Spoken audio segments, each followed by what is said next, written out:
Hello and welcome back to QU All Access. I'm Derek Lambert. And I'm Ryan Snyder. On this week's episode, we'll tell you all about the current changes happening at QU. And the latest information on studying abroad and the housing selection process.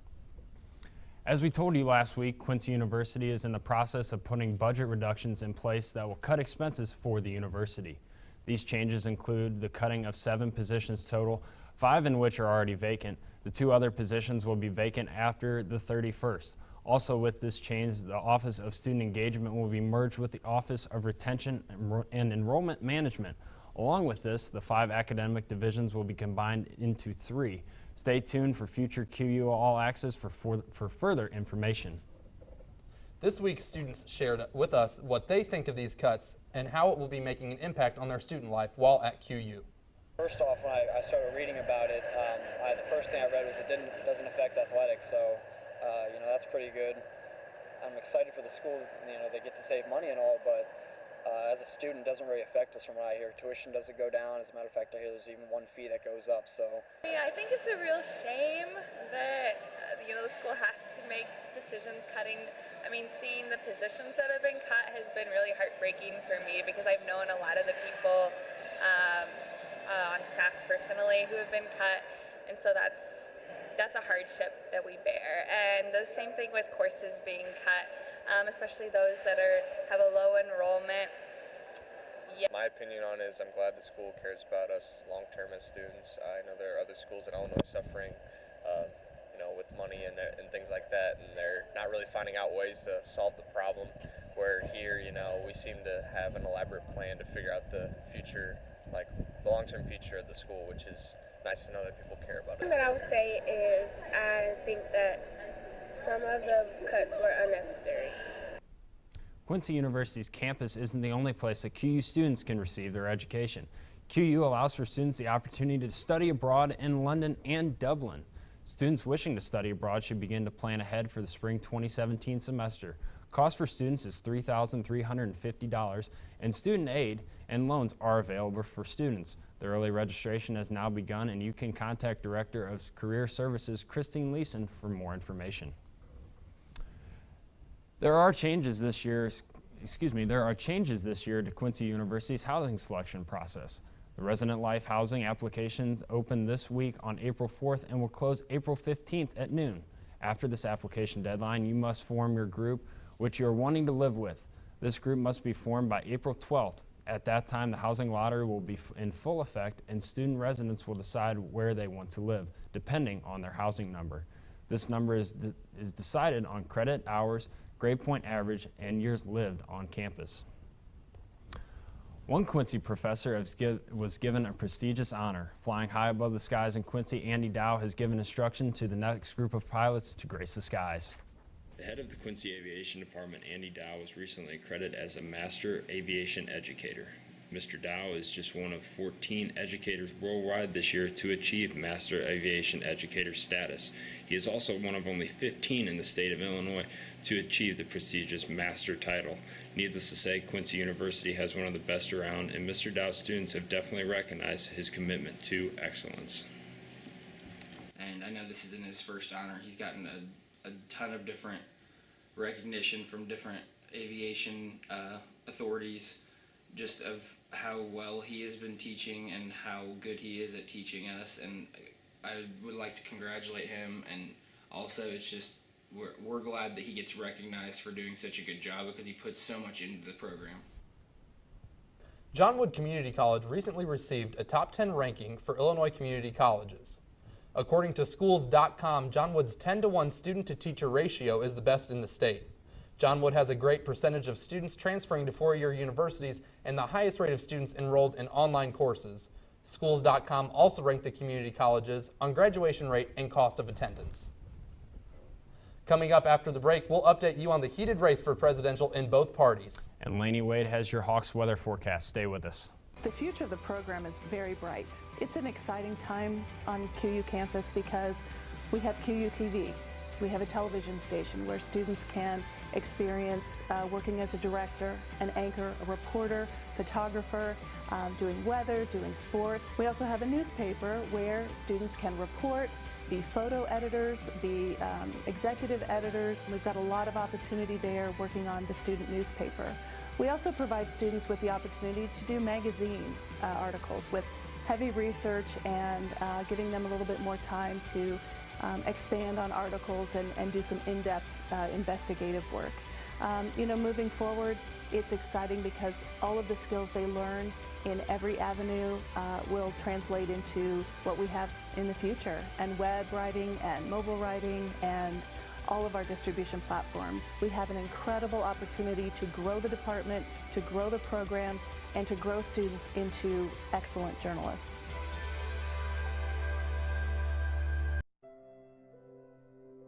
You had plans. A baby wasn't one of them. You feel you can't afford a baby. Not now. How will you tell your parents? Your boyfriend? Are you or someone you know facing a crisis or an unplanned pregnancy? CareNet of Quincy knows making important decisions can be hard, and you need to have information you can trust. Take a moment, stop and think.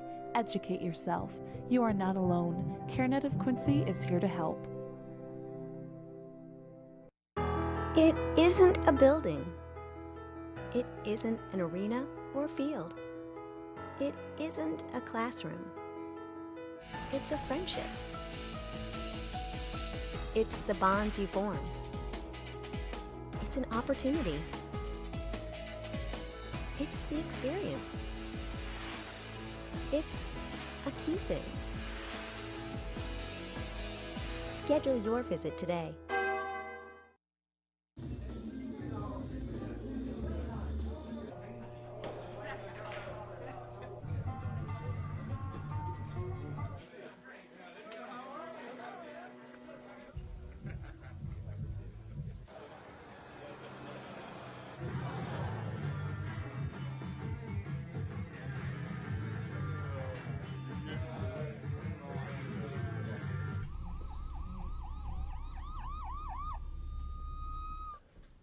Welcome back. North Korea now has the ability to mount a nuclear warhead on a mid-range missile.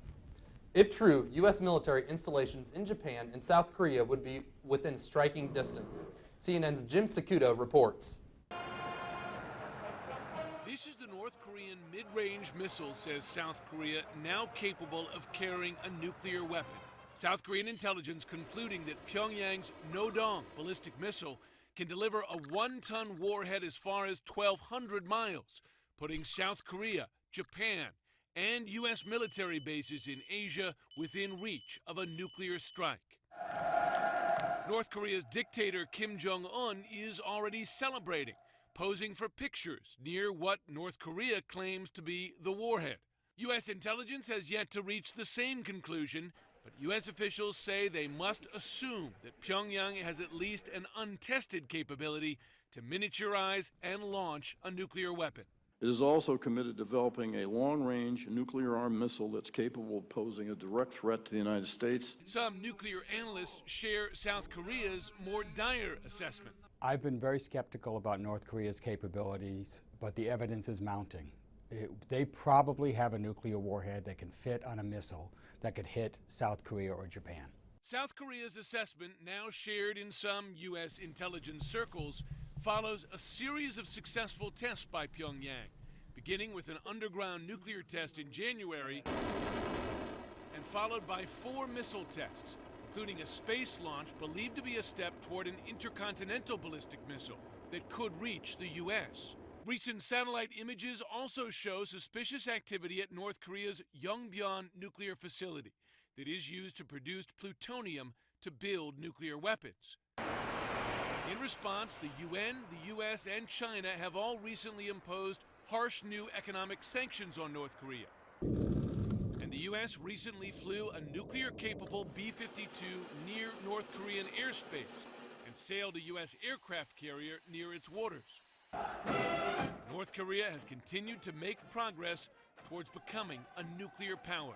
U.S. policy has failed. We have not stopped them. We've tried ignoring them, we've tried sanctioning them. It doesn't work. Despite a resounding victory for Senator Bernie Sanders in Wisconsin, the Clinton campaign says her delegate lead is nearly insurmountable. But she's boosting her criticism of Sanders as she tries to rally her supporters. CNN senior Washington correspondent Joe Johns has more. Hillary Clinton is ratcheting up her attacks on Bernie Sanders. You got to know what you want. You got to have a plan for getting it. She's trying to blunt Sanders' momentum following his victory in Tuesday's Wisconsin primary. We have now won 7 out of 8 of the last caucuses and primaries. While he has the momentum, the math is not on his side. Clinton holds a lead of 229 among pledged delegates. The margin grows to 681 when superdelegates are included. And I think that a lot of these superdelegates are going to be looking around them and that are going to be saying, which candidate has the momentum? The Clinton campaign is hoping to bring an end to the primary fight, launching a new offensive against Sanders, looking to disqualify him in the weeks leading up to the New York primary on April 19th. Clinton today telling union workers in Pennsylvania that Sanders' policies are not realistic.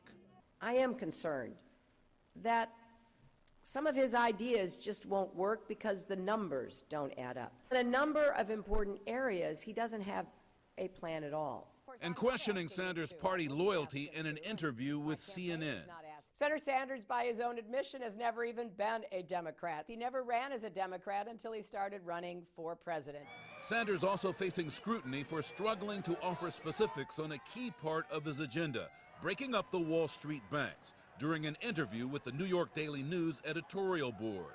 How you go about doing it is having legislation passed or giving the authority to the Secretary of Treasury to determine, under Dodd-Frank, that these banks are a danger to the economy under the problem of too big. But do you think that the Fed now has that authority? I don't know if the Fed has it. Clinton today seizing on the stumble, her campaign even sending the full transcript to supporters in email. It seemed unclear as to whether he understood how Dodd-Frank worked, how we would go about breaking up banks. So I was, I think, a little bit surprised that there didn't seem to be a lot of substance to what he was saying.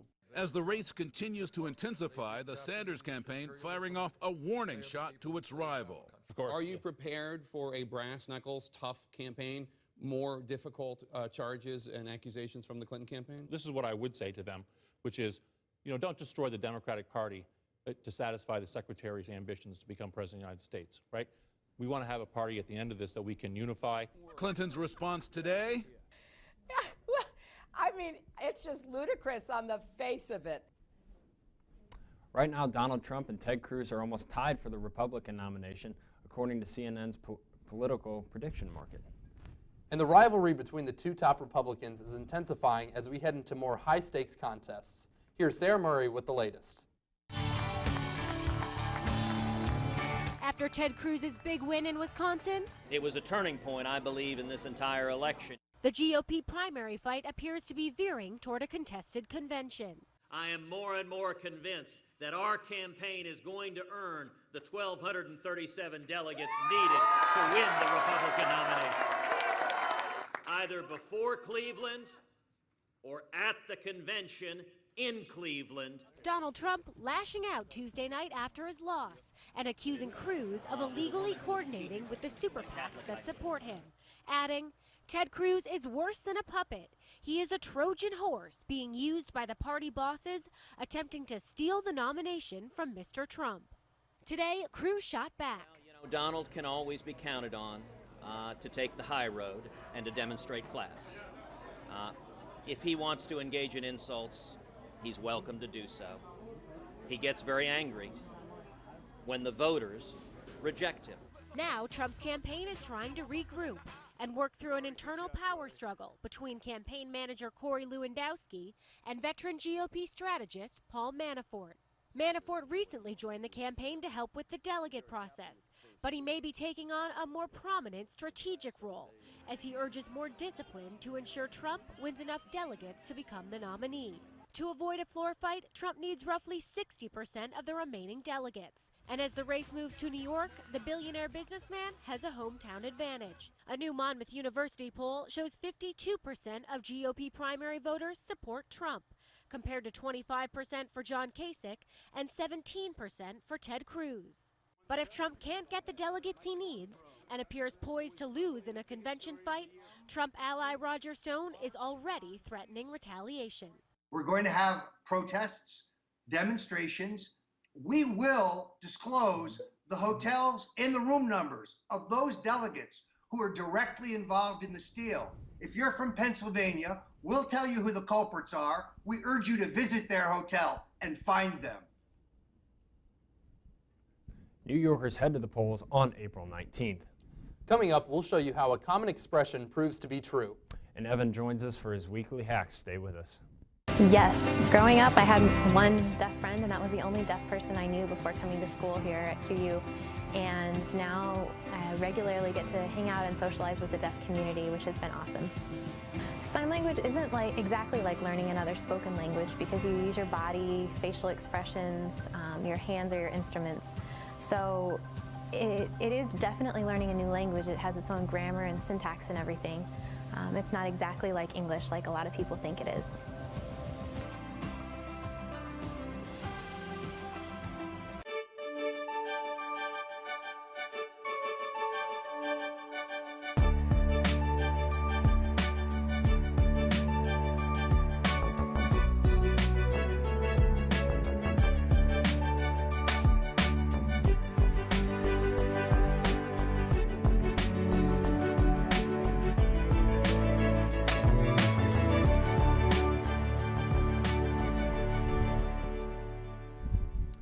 Welcome back. The expression April showers brings May flowers seems to be true so far. That sure seems to be the case. We now look to Lainey Wade for her extended weather forecast. Lainey? Yeah, it's nice to finally see the sun come back out and the clouds in the sky. It was really beautiful today. You see the tree, it's blooming. It seems like, you know, like you said, April showers do bring May flowers. Even the grass is starting to get its green color back. But you will notice that a lot of students are still wearing heavy clothing, and that is very important because temperatures are going to be mild this week. Very, very mild. So it's important to bundle up because we are going to be a little colder than what we've been. So on Friday, it's going to be partly cloudy, and the high is only going to reach 52. Moving into Saturday, if you're going to the Strides for Shannon event, make sure you bundle up. The sun will be out, but our high is only going to reach 49. And then wrap it up our weekend on Sunday. That's when it's going to be nice. It is going to be partly cloudy, but we are going to reach a high of 65. So if you need to get anything done or you want to get out and enjoy the weather, definitely do it on Sunday. So looking farther into the week, grab that umbrella on Monday on your way to class because you're going to need it. The rain is coming to bring those Mayflowers. And the high is going to reach 55. Then looking at Tuesday, the sun comes out, but we do drop in temperature as our high only reaches 53. Then moving to Wednesday, the sun will be back out once again, and we see a little bit of a warm-up when we reach a high of 57. Then on Thursday, again, the sun is out, and we are slowly getting higher up in temperatures as it reaches 62. So it is going to be a little cold on Saturday. So if you do plan on going to the Strides for Shannon event, please bundle up because it is going to be a little frigid. The sun will be out, but it will be cold. That about wraps it up for this Weekly's Hawk Forecast. I'm Lainey Wade, throwing it back to you guys at the desk. A cyber epidemic is crippling businesses around the world. The tech world calls it ransomware, which steals money from companies by holding computers hostage. Even an Apple operating system fell victim last month. CNN's Drew Griffin looked into how hackers are using ransomware against other high-profile targets. It popped up on a computer screen, then two, then dozens. This note filling and freezing the screens of hundreds of computers in the Horry County, South Carolina school district. The school's technology director, Charles Hucks, knew immediately his system was under attack. Your computer systems were basically held ransom. Correct. Our data was held ransom. Your data was held ransom. Correct. By this note. That's correct. And they said, hey, you want to free your data? Pay us. Most people would think the school system gets basically its computer system hijacked. The data is being held for ransom. Hijacked, ransom, cops. You would call some kind of authority to come in and take care of this, right? Correct. So we did notify the FBI, we notified SLED, which is our state law enforcement group. What did they say? They said thank you for letting us know, and then this is the site that they set up for us to communicate. With law enforcement powerless to stop it, the Horry County Schools did the only thing they could to get their data freed. They paid. So you get to the point of making the business decision. Do I make my end users, in our case teachers and students, wait for weeks and weeks and weeks while we restore hundreds of servers from backup, or do we pay the ransom and get the data back online more quickly? Earlier this year, this hospital in California found its computer systems frozen, held for ransom. The ransom, more than $16,000. It is a very bad trend it's been rising for the last few years. Adam Kajawa works for a Silicon Valley company trying to fight what the industry has dubbed ransomware. It's the one that we hear about the most, and it's the one we see people asking for help the most. And unfortunately, this isn't the kind of attack that you can get infected with and then remove it and you're done. There's no quick fix. Kidnappers demand the ransom paid in bitcoins, the anonymous internet currency that can't be traced. What's also hard to trace is where the ransomware virus is coming from, usually accidentally installed by unwitting users tricked into opening up its digital poison. Maybe it's a picture that you thought that you were getting from one of your co-employees, and you just innocently don't read it thoroughly, and you click on it, and all of a sudden now you're infected with this. You haven't heard about it because most companies pay to keep things quiet. Horry County Schools decided not to keep silent to help others avoid being taken. Yes, and we're not alone. And one of the reasons that we have been talking about this is that this is very, very common.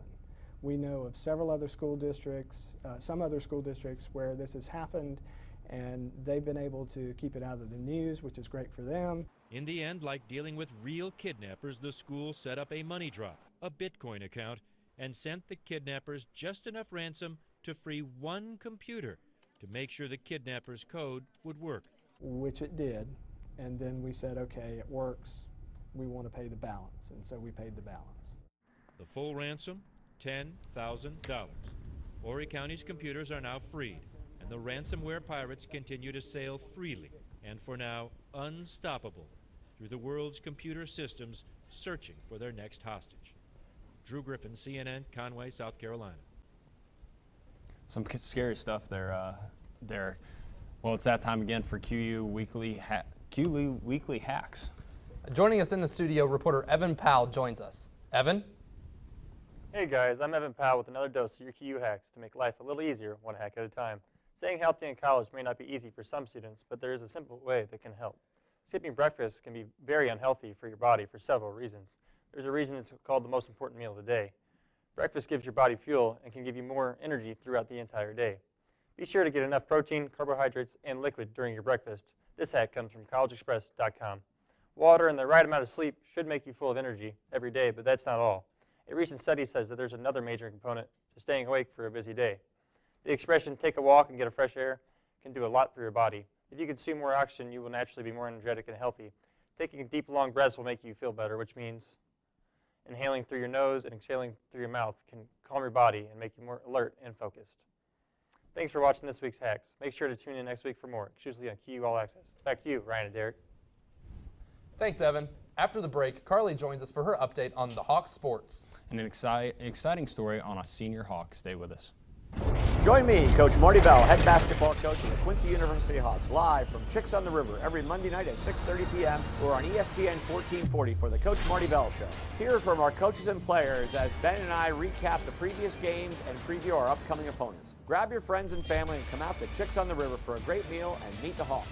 QU men's basketball, Chicks on the River, and ESPN 1440, a winning combination. And as always, it truly is.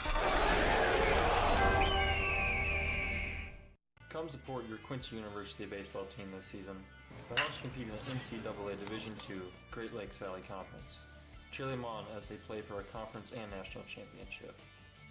Come see the new renovations at QU Stadium. The turf infield gives the Hawks a great playing surface. Come out and have some fun and support the QU Hawks baseball team this season.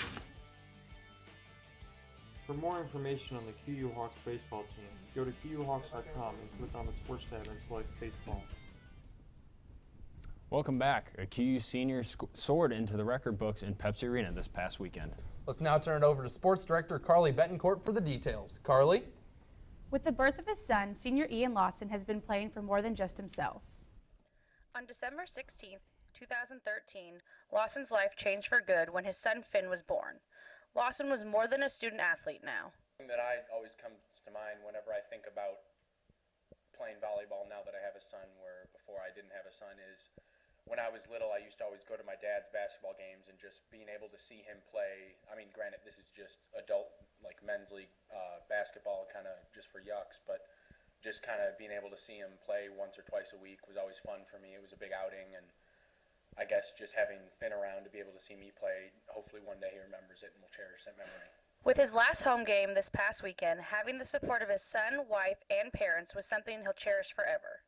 Having my whole family in the stands during my last home game, also on senior night, was really bittersweet because, yeah, it is my last game in Pepsi Arena at Quincy University, but just having them there and just knowing that they're there supporting me was really great, too. With time management and multiple schedules to juggle, being a student athlete and father was challenging. The hardest part about managing not only a full class load, family schedule, and practice and game schedule is just the time management of everything. You know, I have to think not only what am I doing later today, but I have to coordinate my schedule with my wife. So what are we doing on Wednesday or Thursday of this week, and really be planning not only a couple hours ahead, but a couple days and sometimes even weeks if there's big events coming up.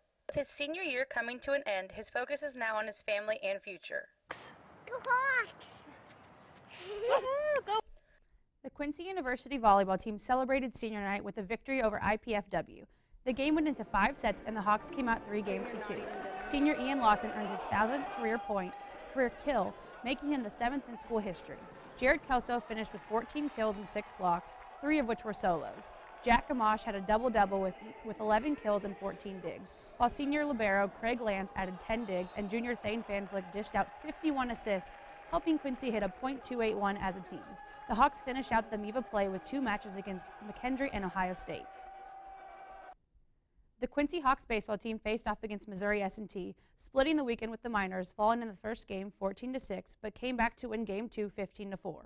Ryan Schneider singles in 2 runs up the middle and was then brought home by a homer from Matt Hilms. Jake Walters smashed his 7th home run of the season down the left field line, and Justin Bletchell hit a 3-run hit over the wall in right center for his 6th homer of the season. The Hawks head to St. Louis to play the University of Missouri St. Louis April 9th. I also want to congratulate Ryan Schneider on his 2nd GLVC PNC Player of the Week nomination and also being nominated as NCBWA Midwest Region Player of the Week. It was a busy weekend for sports. Quincy softball took on Maryville and fell in both games 9-2 and 6-1. Men's and women's tennis defeated Truman State this past weekend, with the women winning 8-1 and the men 6-3, with men's golf and the men's golf team playing in the Midwest Regional, finishing 18th out of 25. Joseph Powell finished first for the Hawks, with Nate Lingang in second. Coming up in sports this week, men's and women's tennis head to Liberty, Missouri on April 16th to take on William Jewell, with men's golf heading out to Midwest Regionals number 4 on April 10th. Women's golf heads to Umsel Spring Invitational April 10th in St. Louis, Missouri, and track and field travels to Galesburg, Illinois for the Knox Open. That does it for sports. Tune in next time to keep up with your Hawks. Thanks, Carly. We'll be right back with our producer pick of the week. Stay with us. QUTV is more than a news outlet. 1 in 5 undergrads work at least 35 hours a week, year-round. Students involved with QUTV learn life lessons, create lasting memories, and gain the experience needed to succeed in future careers. Students need to be involved with QUTV as a viewer or as a participant because we need to know what's going on around our campus. Knowledge is powerful, and QUTV News serves to inform not only the students, but the Quincy University community as a reliable and powerful news network. Yes, growing up I had one deaf friend, and that was the only deaf person I knew before coming to school here at QU. And now I regularly get to hang out and socialize with the deaf community, which has been awesome. Sign language isn't exactly like learning another spoken language, because you use your body, facial expressions, your hands are your instruments. So it is definitely learning a new language. It has its own grammar and syntax and everything. It's not exactly like English like a lot of people think it is.